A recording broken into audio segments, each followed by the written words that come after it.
J. I have received a complaint from a guest. It seems that you did not explain about the restaurant opening time when you escorted the guest to the room. I did explain the facilities, but I must have forgotten a few important things. Okay then, let me tell you how to properly escort the guest and tell them about the facilities and amenities about the hotel. In this video, we will talk about what to say while escorting a guest to the room. But before I do that, if you have not yet subscribed to this channel, go ahead and click the subscribe button. Remember to click the bell icon as well. Till the time you reach the elevator, engage the guest with some casual conversation. You can ask about their day, or talk about weather, etc. Something to break the ice. And remember to avoid any controversial topics. Once near the elevator, talk about the facilities in the lobby level.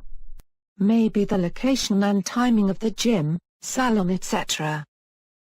Once you're inside the elevator, you can use the elevator poster to talk about the latest F&B promotions that are happening in the hotel. This is a nice tip. I can talk about the Indian restaurant and the Halloween party in the bar because of the elevator poster.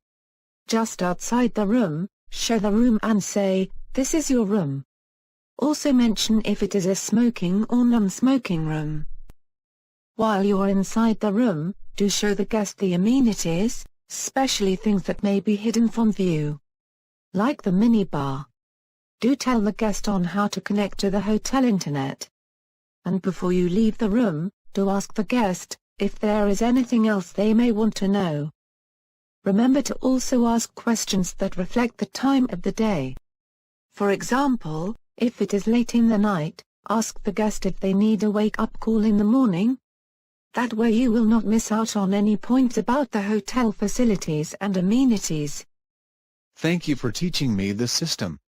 Now I will not forget. First start with some casual chat. Then at the elevator, explain about the facilities on the lobby level. I like the idea of using the cues from the elevator poster to talk about the food and beverage outlets. And once in the room, I can then explain about the room and the internet connection. You can also customize this to your hotel needs. Like in my previous hotel, we had a constant issue with hot water taking time. So we would specifically mention that during the process so the guest could be aware. This lesson was very useful to me. I learned how to talk to guests while walking them to the room. Earlier I would just keep quiet and not know what all to say. If you have still not subscribed to this channel, do subscribe to it. We have a new learning video every day. Also do see our other playlist to keep learning about hotels and the various departments. Also on clarifiedbetter.com, you can also read articles on the blog that can help you with saving cost and making more revenue. Do visit clarifiedbetter.com as well to keep learning.